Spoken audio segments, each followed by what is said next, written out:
Hello दोस्तों, स्वागत है ऑडियो बुक लेजेंड्स पर, जहां हम आपके लिए हर दिन एक नई और प्रेरणादायक ऑडियो बुक लेकर आते हैं।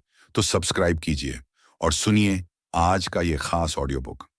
क्या आपने कभी सोचा है कि एक इंसान जो ज्ञान, तर्क और धर्मशास्त्र का सबसे महान विद्वान माना जाता था, वो अचानक सब कुछ त्याग कर सिर्फ इश्क और मोहब्बत के गीत क्यों गाने लगा? एक ऐसा इंसान जिसके सामने महान महान विद्वान सर झुकाते थे, वो कैसे एक अनजान आवारा फकीर के कदमों में बैठ गया और उसका शिष्य बन गया। आज हम एक ऐसे ही महान आत्मा की कहानी सुनने जा रहे हैं, जिनकी बातें, जिनकी कविताएं आज 800 साल बाद भी दुनिया भर के लोगों के दिलों को सुकून देती हैं। आज हम बात करेंगे मौलाना जलालुद्दीन रूमी की, जिन्हें दुनिया सिर्फ रूमी के नाम से जानती है। ये ऑडियो बुक काफी लंबी होने वाली है, क्योंकि रूमी की जिंदगी और उनके दर्शन को समझने के लिए समय लगता है। इसीलिए मेरा आपसे अनुरोध है कि इस वीडियो को पहले ही कहीं शेयर कर लें या सेव कर लें, ताकि आप इसे आराम से बीच बीच में ब्रेक लेकर पूरा सुन सकें। तो चलिए मेरे साथ इस रूहानी सफर पर और जानते हैं कि कैसे एक विद्वान दुनिया का सबसे महान प्रेमी और कवि बन गया। अध्याय नंबर 1, वो सितारा जो बल्ख के आसमान में चमका। एक राजकुमार जिसके लिए ज्ञान ही सल्तनत थी।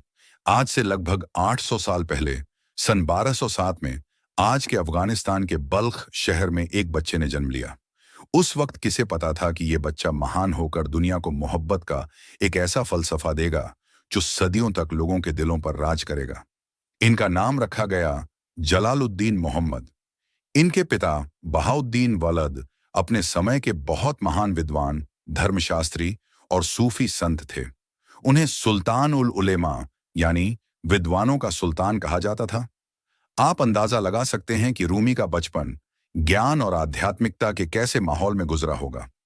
उनके घर में किताबों का, ज्ञान की चर्चाओं का और ईश्वर की इबादत का माहौल था। रूमी कोई साधारण बच्चे नहीं थे। बचपन से ही उनमें सीखने की एक अद्भुत लगन थी। वो घंटों अपने पिता के साथ बैठकर ज्ञान की बातें सुनते, सवाल पूछते और बहुत ही कम उम्र में उन्होंने धर्म, दर्शन और साहित्य की गहरी समझ हासिल कर ली थी। उनका दिमाग एक चुंबक की तरह था, जो हर ज्ञान को अपनी ओर खींच लेता था। लेकिन उस दौर का माहौल बहुत अस्थिर था। मंगोल आक्रमणकारी चंगेज खान की सेनाएं मध्य एशिया में तबाही मचा रही थीं। हर तरफ डर और अनिश्चितता का माहौल था। रूमी के पिता बहाउद्दीन वल्द ने इस खतरे को भांप लिया। उन्होंने महसूस किया कि यह जगह अब उनके परिवार और उनके ज्ञान की परंपरा के लिए सुरक्षित नहीं है। इसलिए जब रूमी अभी किशोर ही थे, उनके पिता ने एक बहुत विशाल और मुश्किल फैसला लिया। उन्होंने अपनी मातृभूमि, अपना घर, अपनी सारी जमा पूंजी, सब कुछ त्याग कर एक लंबी और अनिश्चित यात्रा पर निकलने का फैसला किया। आप सोचकर देखिए, एक इंसान जो विद्वानों का सुल्तान कहलाता हो, उसे अपना सब कुछ त्याग कर एक शरणार्थी की तरह निकलना आवश्यक हुआ। यह यात्रा कोई सामान्य यात्रा नहीं थी। यह हजारों किलोमीटर का सफर था, जो पैदल, घोड़ों और ऊंटों पर तय किया जाना था। इस यात्रा के दौरान रूमी का परिवार मक्का, मदीना, दमिश्क जैसे कई अहम शहरों से गुजरा। हर शहर में रूमी के पिता का सम्मान होता था और वहां के विद्वानों से उनकी मुलाकातें होती थीं। रूमी के लिए यह यात्रा एक खुली किताब की तरह थी। वो अलग अलग संस्कृतियों, अलग अलग लोगों और अलग अलग विचारों से रूबरू हो रहे थे। यह अनुभव उनके किताबी ज्ञान को जिंदगी के तजुर्बे से मिला रहा था। इसी यात्रा के दौरान निशापुर शहर में उनकी मुलाकात एक महान सूफी संत और कवि फरीदुद्दीन अत्तार से हुई। कहते हैं कि अत्तार ने किशोर रूमी को देखते ही पहचान लिया था कि यह कोई आम बालक नहीं है। उन्होंने रूमी के पिता से कहा, जल्द ही आपका यह बेटा दुनिया के आध्यात्मिक प्रेमियों के दिलों में आग लगा देगा। अत्तार ने अपनी एक किताब, असरारनामा यानी रहस्यों की किताब, रूमी को तोहफे में दी। ये मुलाकात रूमी के जीवन पर एक गहरा प्रभाव डाल गई। ये उस चिंगारी की तरह थी जो सही समय पर एक विशाल ज्वालामुखी को जन्म देने वाली थी। कई सालों की यात्रा और मुश्किलों के बाद आखिरकार रूमी का परिवार अनातोलिया के कोन्या शहर में बस गया, जो उस समय सेल्जुक साम्राज्य की राजधानी थी। यहीं पर रूमी की आगे की जिंदगी गुजरनी थी। यहीं पर उन्हें वो ज्ञान मिलना था जो उन्हें एक आम विद्वान से रूमी बनाने वाला था। लेकिन वो ज्ञान किताबों में नहीं था। वो ज्ञान किसी इंसान के रूप में उनके जीवन में आने वाला था। कोन्या में रूमी ने अपने पिता की विरासत को आगे किया। वो एक महान विद्वान, एक सम्मानित शिक्षक और एक आदरणीय धर्मगुरु बन गए। दूर दूर से लोग उनके पास ज्ञान हासिल करने आते थे। उनकी जिंदगी बहुत व्यवस्थित थी, सम्मान से भरी थी, लेकिन उनकी आत्मा में एक खालीपन था, एक प्यास थी जो ज्ञान के सागर से भी नहीं बुझ रही थी। वो कुछ और खोज रहे थे, कुछ ऐसा जो तर्क और बुद्धि से परे हो। वो एक ऐसी आग की तलाश में थे जो उनके अंदर की हर शंका को जलाकर राख कर दे, और वो आग जल्द ही उनकी जिंदगी में एक तूफान बनकर आने वाली थी। क्या आप जानना चाहते हैं कि वो तूफान कौन था? कैसे एक इंसान के आने से रूमी की पूरी दुनिया, उनकी सोच, उनका जीवन, सब कुछ हमेशा के लिए बदल गया? ये कहानी है उस चिंगारी की जो एक पूरे जंगल को रोशन करने वाली थी, और वो चिंगारी थी एक भटकता हुआ दरवेश। उसकी कहानी हम अगले अध्याय में जानेंगे। अध्याय नंबर 2, ज्ञान का सूरज और उसकी सुनहरी किरणें। जब दुनिया मौलाना जलालुद्दीन के कदमों में झुकती थी, कोन्या शहर में बसने के बाद रूमी के जीवन का एक नया अध्याय शुरू हुआ। उनके पिता बहाउद्दीन वल्द के निधन के बाद उनकी विरासत को संभालने की पूरी जिम्मेदारी युवा जलालुद्दीन पर आ गई, और उन्होंने इस जिम्मेदारी को बखूबी निभाया। अपने पिता के एक शिष्य सैयद बुरहानुद्दीन की देखरेख में रूमी ने अपनी आध्यात्मिक शिक्षा को और गहरा किया। उन्होंने 9 साल तक बुरहानुद्दीन से सूफीवाद के रहस्यों को सीखा। इसके बाद ज्ञान की अपनी प्यास को और बुझाने के लिए वो उस समय के 2 सबसे अहम ज्ञान के केंद्रों अलेप्पो और दमिश्क गए। वहां उन्होंने महान महान विद्वानों के अधीन रहकर धर्मशास्त्र, कानून, साहित्य और दर्शन का गहन अध्ययन किया। जब वो कोन्या वापस लौटे तो वो सिर्फ जलालुद्दीन नहीं थे, बल्कि मौलाना जलालुद्दीन थे। मौलाना का अर्थ है हमारे गुरु। वो ज्ञान का एक ऐसा सूरज बन चुके थे जिसकी रोशनी से पूरा कोन्या शहर जगमगा रहा था। उनकी उम्र अभी 30 साल भी नहीं हुई थी, लेकिन उनका ज्ञान और उनकी समझ किसी 100 साल के अनुभवी विद्वान से कम नहीं थी। उन्होंने अपने पिता के मदरसे में सिखाना शुरू किया। उनकी कक्षाएं हमेशा छात्रों से खचाखच भरी रहती थीं। सिर्फ छात्र ही नहीं, बल्कि शहर के अहम अधिकारी, विद्वान और आम लोग भी उनकी बातें सुनने के लिए आते थे। उनका सिखाने का तरीका अनूठा था। वो मुश्किल से मुश्किल दार्शनिक बातों को भी सरल कहानियों और उदाहरणों के जरिए समझा देते थे। उनकी आवाज में एक ऐसा जादू था कि सुनने वाला मंत्रमुग्ध हो जाता था। लोग कहते थे कि जब मौलाना बोलते हैं तो लगता है जैसे ज्ञान की नदी बह रही हो। उनकी जिंदगी एक आदर्श विद्वान की जिंदगी थी। दिन में मदरसे में सिखाना, शाम को शहर के लोगों की समस्याओं को सुलझाना, धार्मिक उपदेश देना और रात में किताबों के साथ वक्त बिताना। उनके पास सम्मान था, शोहरत थी, एक प्यार करने वाला परिवार था और हजारों शिष्य थे जो उन पर जान छिड़कते थे। बाहरी दुनिया के लिए यह एक उत्तम और संपूर्ण जीवन था, लेकिन जैसा कि अक्सर महान आत्माओं के साथ होता है, इस बाहरी पूर्णता के पीछे एक आंतरिक अधूरापन था। रूमी अपनी आत्मा की गहराइयों में एक बेचैनी महसूस करते थे। उन्हें लगता था कि यह सारा किताबी ज्ञान, यह तर्क वितर्क, यह पद और प्रतिष्ठा, सब कुछ अधूरा है। यह सब दिमाग को तो भर सकता है, लेकिन दिल की प्यास नहीं बुझा सकता। वो ईश्वर को किताबों में नहीं, बल्कि अपने अनुभव में महसूस करना चाहते थे। वो उस प्रेम को जानना चाहते थे जिसके बारे में सूफी संत अक्सर बात करते थे। एक ऐसा प्रेम जो इंसान को ईश्वर से सीधा मिला देता है। एक ऐसा प्रेम जहां प्रेमी और प्रिय के बीच कोई दूरी नहीं रहती। वो अक्सर सोचते थे कि क्या ज्ञान का अंत सिर्फ कुछ नियमों और कानूनों को जान लेना है, या इसका मकसद कुछ और है? क्या ईश्वर तक पहुंचने का रास्ता सिर्फ दिमाग से होकर जाता है, या दिल का भी कोई रास्ता है? उनकी आत्मा एक ऐसे गुरु की तलाश में थी जो उन्हें इस दिमागी ज्ञान के पिंजरे से निकालकर प्रेम के खुले आसमान में ले जा सके। वो एक ऐसे जौहरी का इंतजार कर रहे थे जो उनके अंदर छिपे हीरे को पहचान सके और उसे तराश सके। उनकी प्रार्थनाओं में अब ज्ञान की नहीं, बल्कि एक आध्यात्मिक अनुभव की चाह थी। वो एक ऐसी नजर चाहते थे जो दुनिया को उस तरह देख सके जैसे ईश्वर देखता है। और कहते हैं ना, जब शिष्य तैयार होता है तो गुरु प्रकट हो ही जाता है। रूमी, जो खुद हजारों के गुरु थे, अब एक शिष्य बनने के लिए पूरी तरह तैयार थे। उनकी आत्मा उस चरम बिंदु पर पहुंच चुकी थी जहां वो अपने बनाए ज्ञान के सिंहासन को त्यागने के लिए तैयार थे। बस एक इशारे की देर थी, एक ऐसे इंसान की दस्तक की देर थी जो आकर उनसे कहे, मौलाना, तुमने बहुत सीख लिया, बहुत सिखा लिया, अब चलो इश्क की पहली कक्षा में दाखिला लेते हैं। वो इंसान कोन्या की गलियों में घूम रहा था, एक 60 साल का घुमक्कर दरवेश जिसके पास तन पर पहने वस्त्रों के सिवा कुछ नहीं था, लेकिन उसकी आंखों में ब्रह्मांड की सारी दौलत समाई हुई थी। उसका नाम था शम्स ए तिब्रेज, यानी तिब्रेज का सूरज। और जल्द ही ज्ञान का यह सूरज यानी मौलाना रूमी इश्क के इस सूरज यानी शम्स ए तिब्रेज से टकराने वाला था। यह कोई आम मुलाकात नहीं होने वाली थी। यह दो ब्रह्मांडों का टकराव था। एक ऐसा टकराव जो इतिहास की दिशा बदलने वाला था। एक ऐसा टकराव जो मौलाना जलालुद्दीन की राख से रूमी नाम के कवि को जन्म देने वाला था। सोचिए, क्या होता है जब एक शांत और गहरी नदी में अचानक आसमान से एक जलता हुआ उल्का पिंड आ गिरता है। ऐसा ही कुछ होने वाला था। लेकिन वो मुलाकात कैसे हुई? उस अनजान फकीर ने ऐसा क्या सवाल पूछा कि महान मौलाना रूमी उसके कदमों में गिर गए? उस एक पल में ऐसा क्या जादू हुआ जिसने रूमी को हमेशा के लिए बदल दिया? इसका जवाब हमें अगले अध्याय में मिलेगा, जो रूमी के जीवन का सबसे अहम और सबसे रहस्यमयी अंश है।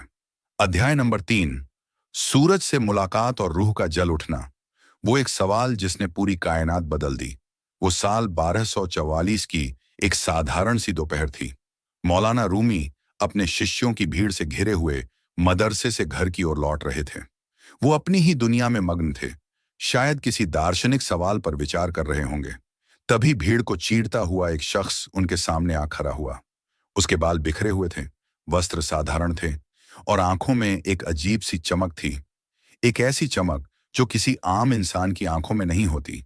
वो कोई और नहीं बल्कि शम्स ए तिब्रेज थे। उन्होंने रूमी को रोक लिया और सीधे उनकी आंखों में झांकते हुए एक सवाल पूछा। इतिहास में इस पहली मुलाकात और उस पहले सवाल को लेकर कई कहानियां हैं, लेकिन सबसे प्रसिद्ध कहानी कुछ इस तरह है।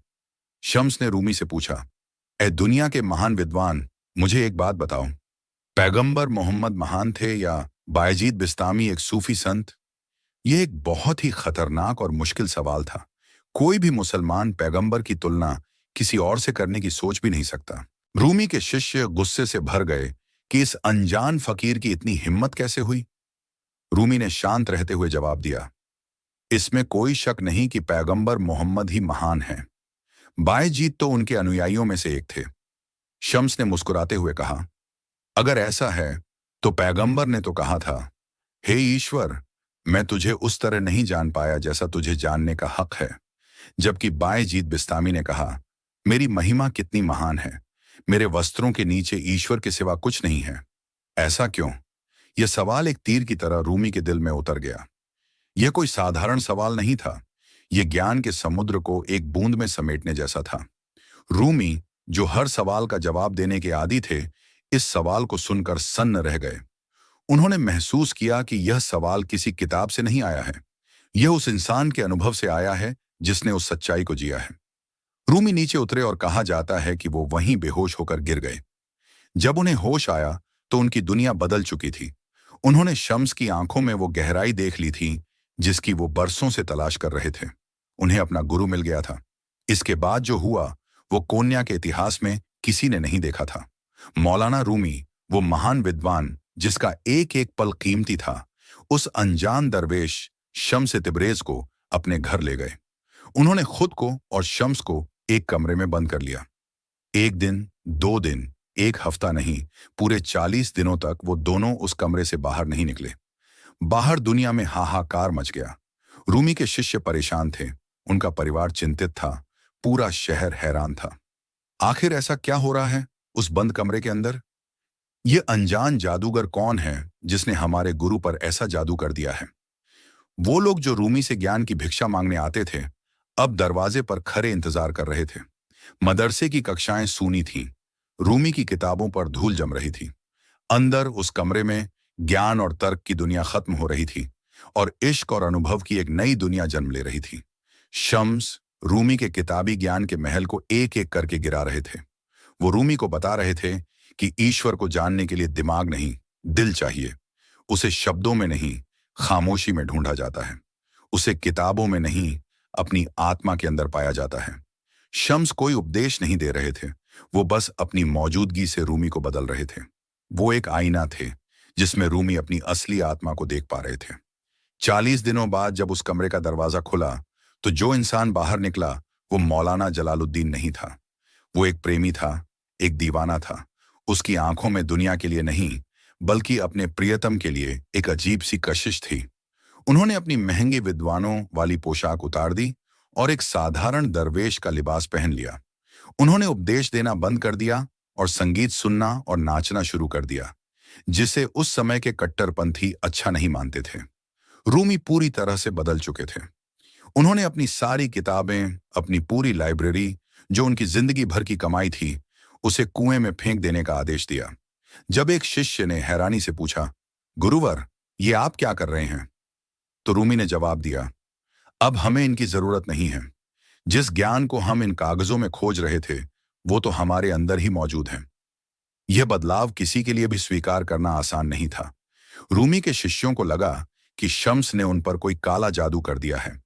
उन्हें अपने गुरु को खोने का डर था। वो शम्स से नफरत करने लगे, उन्हें अपना दुश्मन समझने लगे। शहर में शम्स के खिलाफ बातें होने लगीं।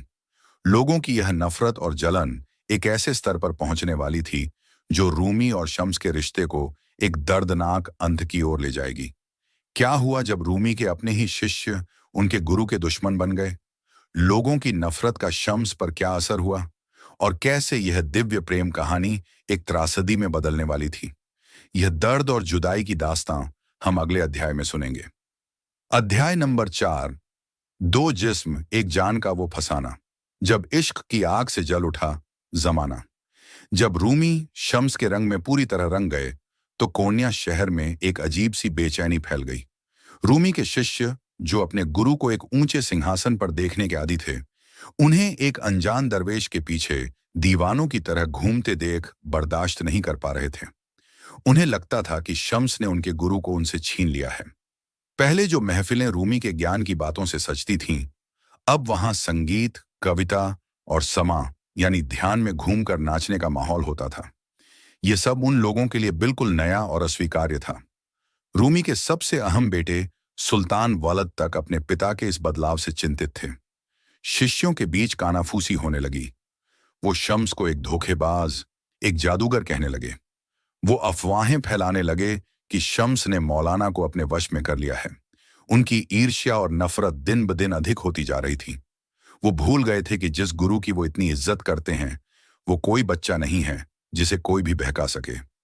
रूमी जानते थे कि उनके आसपास क्या हो रहा है। वो देख सकते थे कि लोग शम्स से कितनी नफरत करते हैं, लेकिन वो शम्स के प्रेम में इतने डूबे हुए थे कि उन्हें किसी की परवाह नहीं थी।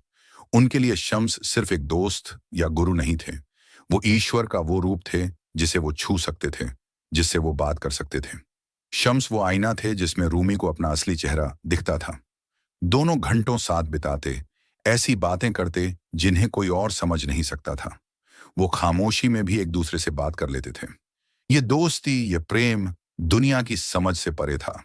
रूमी ने शम्स के लिए कविताएं लिखनी शुरू कर दी। ये वो कविताएं थीं जो बाद में दीवान ए शम्स ए तिब्रेजी के नाम से जानी गईं।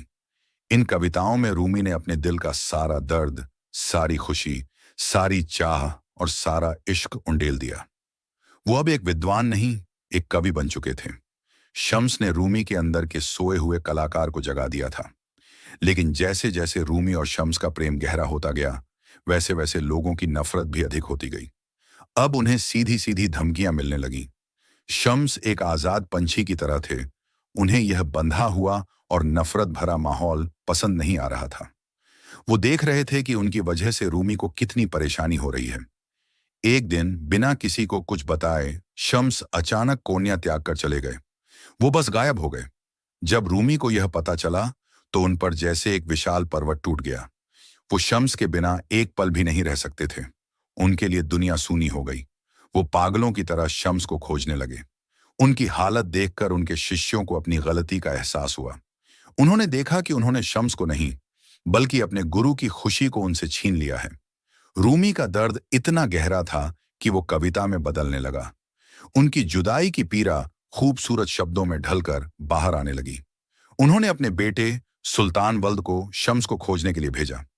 बहुत खोजने के बाद सुल्तान वल्द ने शम्स को दमिश्क में खोज निकाला।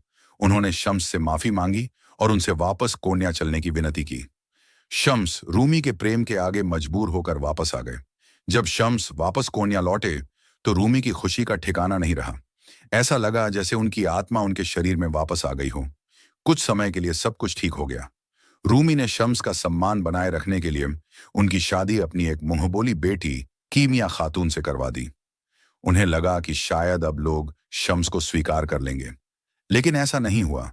नफरत की आग अभी भी सुलग रही थी, और इस बार यह पहले से भी ज्यादा खतरनाक थी। रूमी के शिष्यों और यहां तक कि उनके एक बेटे अलाउद्दीन को भी यह रिश्ता मंजूर नहीं था। वो अपनी ईर्ष्या में अंधे हो चुके थे। उन्हें लग रहा था कि जब तक शम्स जिंदा रहेंगे वो अपने गुरु को वापस नहीं पा सकेंगे।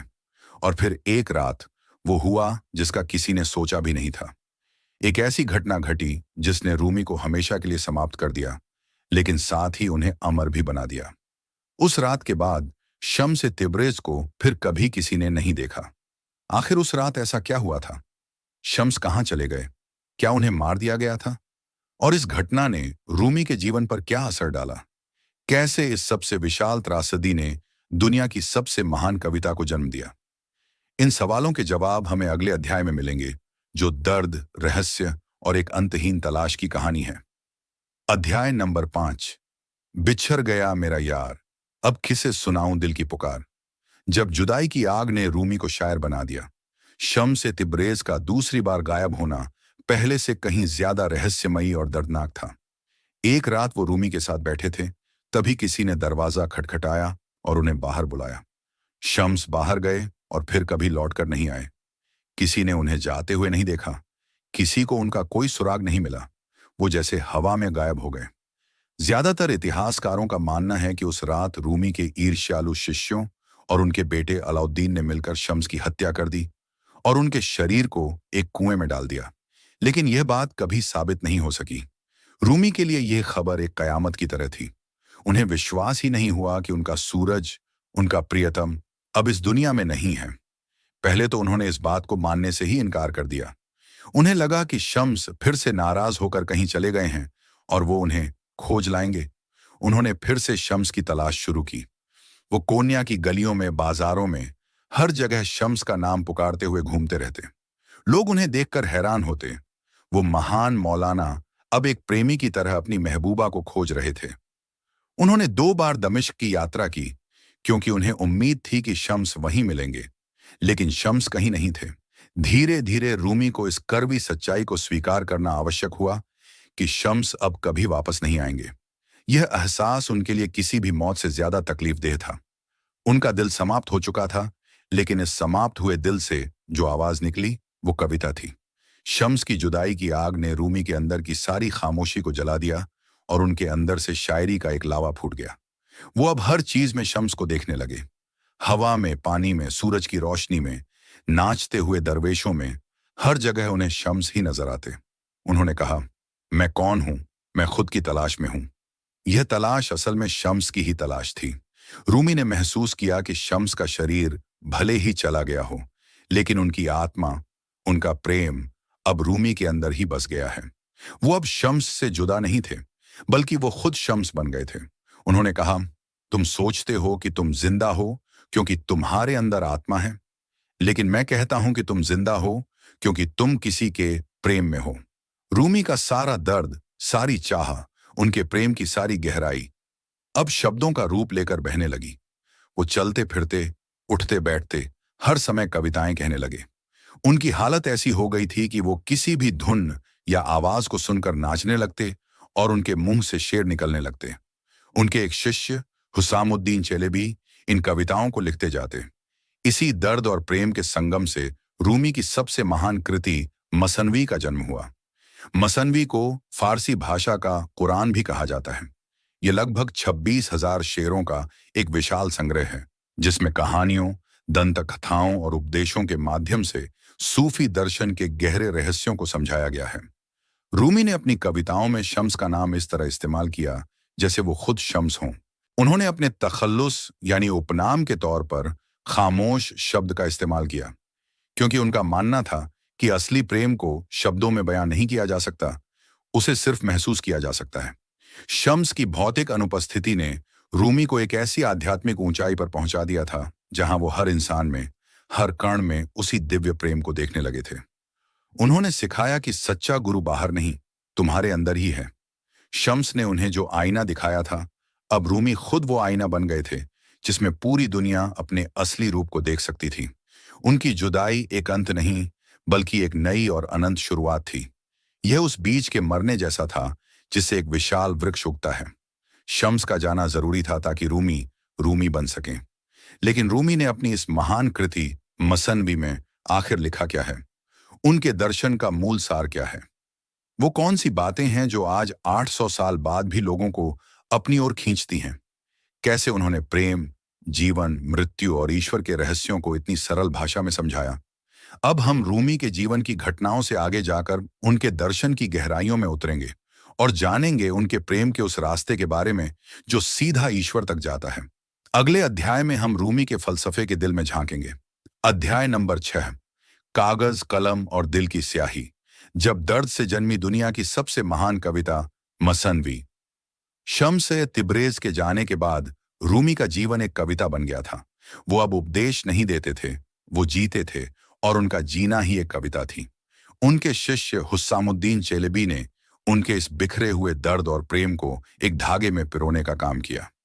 हुस्सामुद्दीन रूमी के सबसे प्रिय शिष्यों में से एक थे। वो रूमी की आत्मा को समझते थे। उन्होंने देखा कि रूमी के अंदर ज्ञान और प्रेम का एक ऐसा सागर हिलोरे मार रहा है जिसे अगर सहेजा नहीं गया तो दुनिया एक बहुत विशाल दौलत से महरूम रह जाएगी। उन्होंने रूमी से आग्रह किया कि वो अपने विचारों को एक व्यवस्थित रूप में लिखवाएं, जैसा कि उनसे पहले अत्तार और सनाई जैसे सूफी कवियों ने किया था। रूमी अपने प्रिय शिष्य की बात को टाल न सके और इस तरह मसनवी ए मानवी यानी आध्यात्मिक दोहे की रचना शुरू हुई। मसनवी लिखने का तरीका बहुत अनूठा था। रूमी किसी शांत कमरे में बैठकर सोच विचार कर कविता नहीं लिखते थे। वो एक आध्यात्मिक आवेश की स्थिति में होते थे जिसे हाल कहा जाता है। इस अवस्था में वो घूमते रहते, नाचते रहते या बस चलते रहते और उनके मुंह से लगातार शेर निकलते रहते। हुस्सामुद्दीन चेलेबी एक तेज लिखने वाले की तरह उनके पीछे पीछे चलते और इन शेरों को तुरंत लिख लेते। कभी कभी यह सिलसिला पूरी पूरी रात चलता था। रूमी रुकते नहीं थे और हुस्सामुद्दीन लिखते लिखते थक जाते थे, लेकिन वो भी रुकते नहीं थे। यह एक अद्भुत दृश्य होता होगा। गुरु बोल रहा है और शिष्य उसे अमर बना रहा है। इस तरह लगभग 13 सालों में मसनवी के 6 खंड पूरे हुए। यह कोई साधारण किताब नहीं है, यह कहानियों का एक जंगल है। रूमी ने कुरान की आयतों, पैगंबरों के किस्सों, लोक कथाओं, जानवरों की कहानियों और अपने रोजमर्रा के जीवन के अनुभवों का इस्तेमाल करके आध्यात्मिक सच्चाइयों को समझाया है। उनका तरीका बहुत सरल है। वो एक कहानी सुनाते हैं और फिर उस कहानी के माध्यम से वो जीवन, आत्मा, प्रेम और ईश्वर के किसी गहरे रहस्य को उजागर करते हैं। जैसे एक कहानी में वो एक तोते के बारे में बताते हैं जो पिंजरे में बंद है और आजादी चाहता है। वो अपने मालिक से कहता है कि जब तुम हिंदुस्तान जाओ तो वहां के आजाद तोतों को मेरा हाल बताना। मालिक जब वापस आकर बताता है कि तुम्हारा संदेश सुनकर एक तोता मर गया, तो पिंजरे का तोता भी मरने का नाटक करता है। मालिक उसे मरा समझकर पिंजरे से बाहर फेंक देता है और तोता वहां से निकल जाता है। इस कहानी के जरिए रूमी समझाते हैं कि इस दुनिया के मोह और अपनी मैं यानी अहंकार को मारकर ही आत्मा को सच्ची आजादी मिल सकती है। मसनवी की शुरुआत ही एक बांसुरी की कहानी से होती है। रूमी लिखते हैं, सुनो इस बांसुरी से ये क्या कहानी कह रही है। यह अपनी जुदाई के गम बयां कर रही है। वो कहते हैं कि जैसे बांसुरी को बांस के जंगल से काटकर अलग कर दिया गया है और अब वो उसी जंगल में वापस जाने के लिए रोती है, उसी तरह इंसान की आत्मा भी ईश्वर से बिछड़ गई है और वापस उसी के पास जाने के लिए बेचैन है। ये बांसुरी इंसान की आत्मा का प्रतीक है जो खाली है और जब तक ईश्वर रूपी हवा उसमें से नहीं गुजरती तब तक उसमें से कोई संगीत नहीं निकल सकता। रूमी की कविता सिर्फ इंसानों के लिए नहीं है, वो पूरी कायनात से बात करती है। वो कहते हैं कि इस दुनिया की हर चीज, हर पत्ता, हर पत्थर, हर सितारा सब ईश्वर के प्रेम में नाच रहा है, बस हमें उसे देखने वाली आंखें चाहिए। उन्होंने अपनी दूसरी महान कृति दीवान ए शम्स ए तिब्रेजी में अपने प्रेम और विरह की भावनाओं को और भी ज्यादा खुलकर व्यक्त किया है। यह लगभग 40,000 छंदों का संग्रह है और यह पूरी तरह से शम्स को समर्पित है।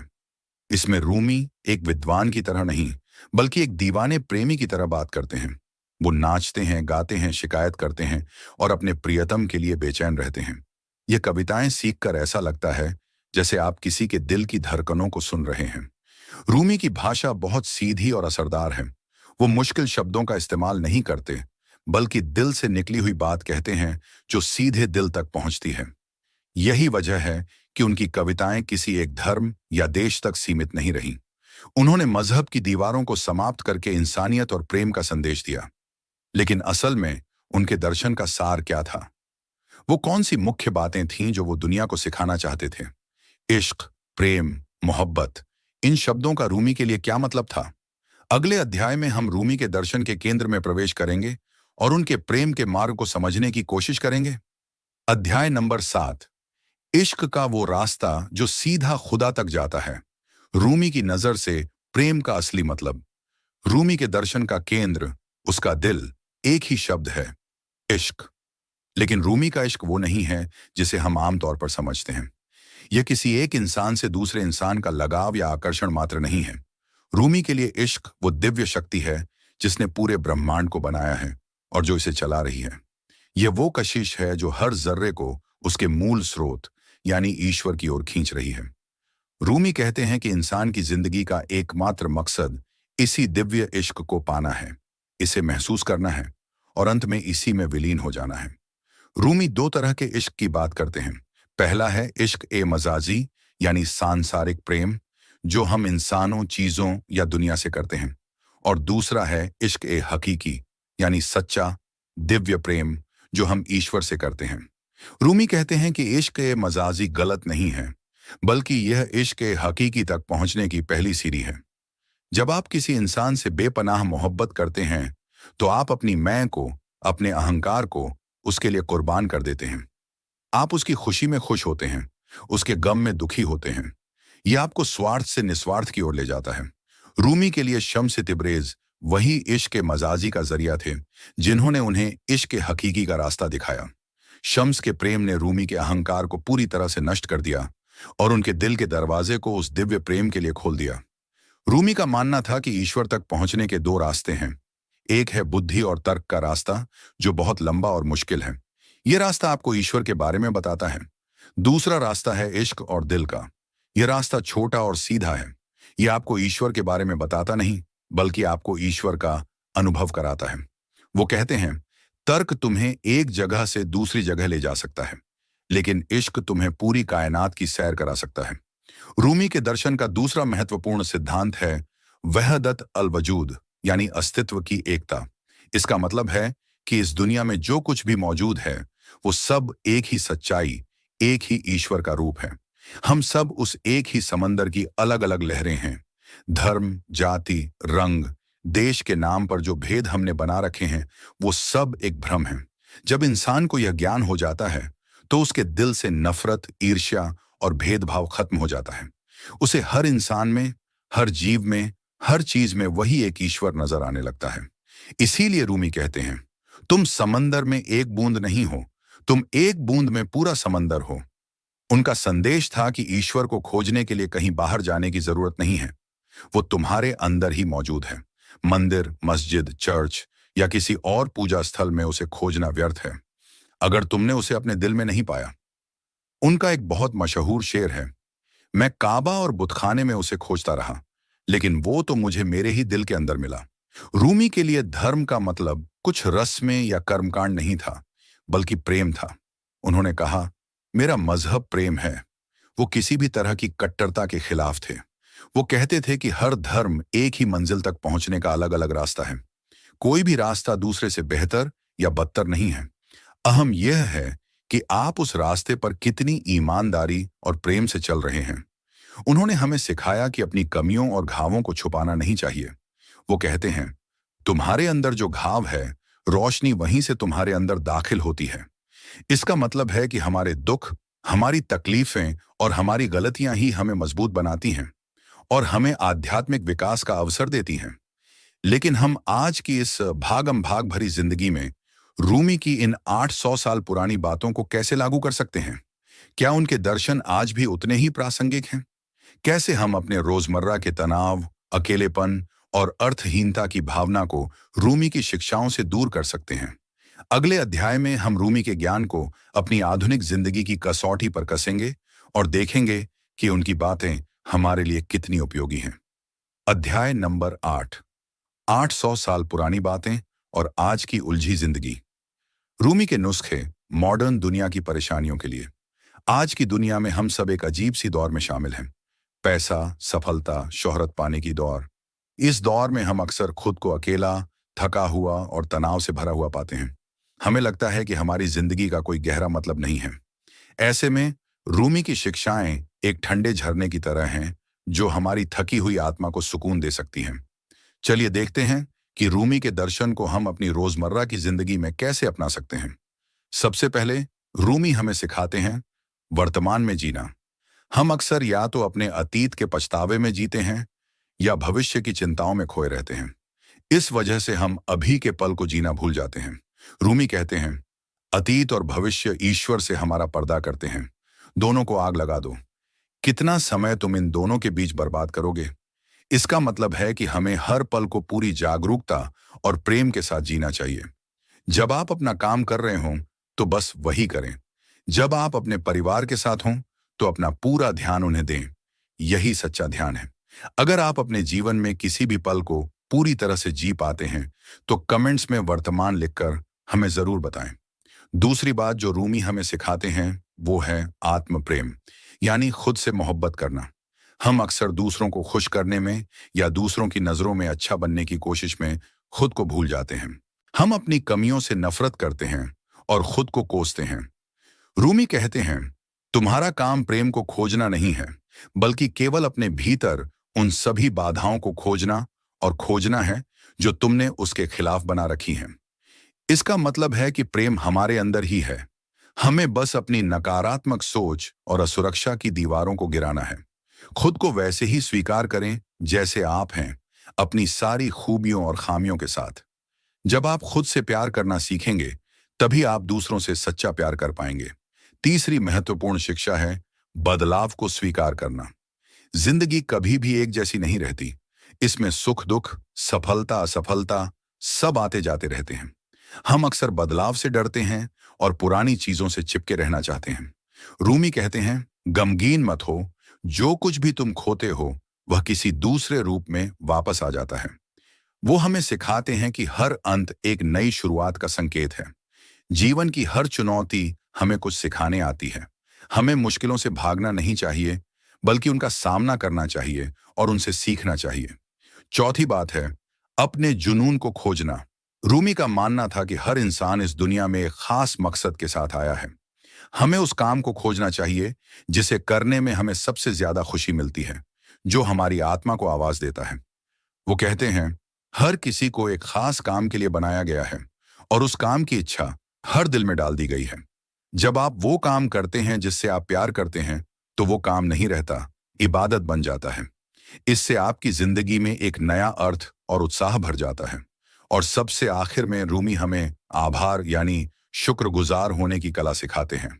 हम अक्सर उन चीजों पर ध्यान देते हैं जो हमारे पास नहीं हैं और उन अनगिनत नेमतों को भूल जाते हैं जो हमें मिली हुई हैं। रूमी कहते हैं कि हर सुबह जब आप उठें तो इस रोशनी के लिए, इस जीवन के लिए, अपनी ताकत के लिए शुक्रगुजार हों।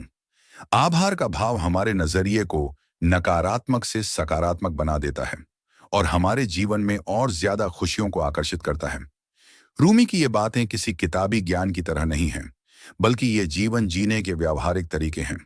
ये हमें याद दिलाती है कि खुशी बाहर की चीजों में नहीं, बल्कि हमारे अंदर, हमारे नजरिए में है। रूमी की एक और बहुत खूबसूरत देन है, जो उनके दर्शन का एक जीता जागता रूप है। समा यानी घूमते हुए दरवेशों का ध्यान नृत्य। ये क्या है और इसके पीछे का रहस्य क्या है? चलिए अगले अध्याय में इस रहस्यमयी और खूबसूरत परंपरा की दुनिया में चलते हैं। अध्याय नंबर 9, घूमती हुई रूह का वो रक्स, जब दरवेशों के नाच में समा जाता है पूरा ब्रह्मांड। आपने शायद कभी तस्वीरों या वीडियो में सूफी दरवेशों को सफेद लंबा चोगा और ऊंची टोपी पहनकर गोल गोल घूमते हुए देखा होगा। यह कोई साधारण नृत्य नहीं है, यह एक गहरी ध्यान की प्रक्रिया है जिसे समा कहते हैं। समा का अरबी में मतलब है सुनना, ये रूमी और उनके अनुयायियों द्वारा शुरू की गई एक अनूठी परंपरा है जो आज भी तुर्की के कोन्या शहर में और दुनिया के कई हिस्सों में जीवित है। इस नृत्य के पीछे एक गहरा दार्शनिक और प्रतीकात्मक अर्थ छिपा है। यह नृत्य ब्रह्मांड की गति का प्रतीक है। जैसे सारे ग्रह सूरज के चारों ओर घूमते हैं, जैसे एक इलेक्ट्रॉन नाभिक के चारों ओर घूमता है, वैसे ही यह दरवेश भी एक केंद्र के चारों ओर घूमता है। इस नृत्य में दरवेश का एक हाथ आकाश की ओर उठा होता है, जिसका मतलब है ईश्वर से कृपा प्राप्त करना, और दूसरा हाथ जमीन की ओर झुका होता है, जिसका मतलब है उस कृपा को पूरी इंसानियत में बांटना। दरवेश खुद ईश्वर और इंसान के बीच एक माध्यम बन जाता है। उनका सफेद चोगा उनके कफन का प्रतीक है, जो अहंकार की मृत्यु को दर्शाता है। उनकी ऊंची भूरी टोपी उनके अहंकार के मकबरे का पत्थर है। जब वो नाचना शुरू करते हैं तो वो अपना काला बाहरी चोगा उतार देते हैं, जो इस बात का प्रतीक है कि वो सांसारिक मोह माया को त्याग कर आध्यात्मिक दुनिया में प्रवेश कर रहे हैं। यह नृत्य बहुत धीरे धीरे शुरू होता है। संगीत, जिसमें मुख्य रूप से बांसुरी, ड्रम और रबाब जैसे वाद्य यंत्र होते हैं, एक ऐसा माहौल बनाता है जो आपको किसी और ही दुनिया में ले जाता है। बांसुरी की दर्द भरी आवाज आत्मा की ईश्वर से जुदाई के गम को दर्शाती है। जैसे जैसे संगीत तेज होता है, दरवेशों के घूमने की गति भी तेज हो जाती है। वो अपनी आंखें बंद कर लेते हैं और अपना सिर एक तरफ झुका लेते हैं। इस घूमने की प्रक्रिया में उनका दिमाग धीरे धीरे शांत हो जाता है। विचार रुक जाते हैं और वो एक ऐसी अवस्था में पहुंच जाते हैं जहां मैं और तुम का भेद मिट जाता है। उन्हें बस एक ही चीज का एहसास रहता है, ईश्वर का प्रेम। यह एक ऐसी प्रक्रिया है जिसमें दरवेश अपने अहंकार को, अपनी पहचान को पूरी तरह से मिटा देता है और ईश्वर की इच्छा के प्रति खुद को समर्पित कर देता है। वो सिर्फ एक खाली पात्र बन जाता है जिसमें ईश्वर का प्रेम भर सके। यह नृत्य कोई प्रदर्शन नहीं है, यह एक प्रार्थना है, एक इबादत है जो शरीर के माध्यम से की जाती है। रूमी का मानना था कि संगीत और नृत्य आत्मा को उन ऊंचाइयों तक ले जा सकते हैं जहां शब्द नहीं पहुंच सकते। शम्स से तिब्रेज से मिलने के बाद रूमी खुद भी अक्सर समा में खो जाते थे। कहते हैं कि वो कई कई घंटों तक बिना रुके घूमते रहते थे और इसी अवस्था में उनके मुंह से कविताएं निकलती थीं। उनके बाद उनके अनुयायियों ने इसे एक व्यवस्थित परंपरा का रूप दिया, जिसे मेवलेवी सिलसिला कहा जाता है। आज भी दुनिया भर से लोग कोन्या जाकर इस रूहानी अनुभव को देखने और महसूस करने के लिए आते हैं। यह नृत्य हमें याद दिलाता है कि हम सब भी इस ब्रह्मांड के नृत्य का हिस्सा हैं। हमें भी अपने अहंकार को त्याग कर जीवन के प्रवाह के साथ बहना सीखना चाहिए। हमें अपने दिल के संगीत को सुनना चाहिए और प्रेम की धुन पर नाचना चाहिए। रूमी ने हमें धर्म का एक ऐसा रूप दिया जो कर्म कांडों से मुक्त और प्रेम से भरपूर है। उन्होंने हमें दिखाया कि कैसे कला, संगीत और नृत्य भी ईश्वर तक पहुंचने का माध्यम बन सकते हैं। अब हम अपनी इस यात्रा के अंतिम चरण पर हैं। हमने रूमी के जन्म से लेकर उनके एक महान कवि और दार्शनिक बनने तक का सफर तय किया। अब समय है उनकी विरासत को समेटने का और यह देखने का कि आज 800 साल बाद भी रूमी का सितारा क्यों इतना चमक रहा है। अध्याय नंबर 10, वो आवाज जो सदियों में गूंजती है। रूमी की विरासत और हमारे लिए अंतिम सबक। दिसंबर 1273 में जब रूमी लगभग 66 वर्ष के थे, उन्होंने इस दुनिया को अलविदा कहा। लेकिन वो गए नहीं, वो बस हमारे दिलों में हमेशा के लिए बस गए। उनकी मृत्यु कोई शोक का अवसर नहीं थी, बल्कि एक उत्सव थी। उन्होंने खुद कहा था कि उनकी मौत का दिन उनका उर्स होगा, जो उनके लिए विवाह का दिन था, क्योंकि उस दिन उनकी आत्मा आखिरकार अपने प्रियतम ईश्वर से मिल जाएगी। इसीलिए आज भी हर साल कोन्या में उनकी पुण्यतिथि पर एक विशाल उत्सव मनाया जाता है, जिसमें हजारों लोग शामिल होते हैं। रूमी की विरासत क्या है? उनकी विरासत कुछ किताबें या एक मकबरा नहीं है। उनकी असली विरासत वो प्रेम का संदेश है जो उन्होंने पूरी दुनिया को दिया। एक ऐसा संदेश जो किसी धर्म, किसी देश या किसी भाषा की सीमाओं में बंधा नहीं है। यही वजह है कि आज अमेरिका से लेकर ईरान तक, यूरोप से लेकर भारत तक, हर जगह रूमी को सीखा और सराहा जाता है। वो पूर्व और पश्चिम के बीच एक पुल की तरह है। उन्होंने हमें सिखाया कि इंसान होने का असली मतलब क्या है। इसका मतलब है प्रेम करना, माफ करना, दूसरों के दर्द को महसूस करना और हर इंसान में ईश्वर का अंश देखना। उन्होंने हमें अपनी भावनाओं से डरना नहीं, बल्कि उन्हें गले लगाना सिखाया।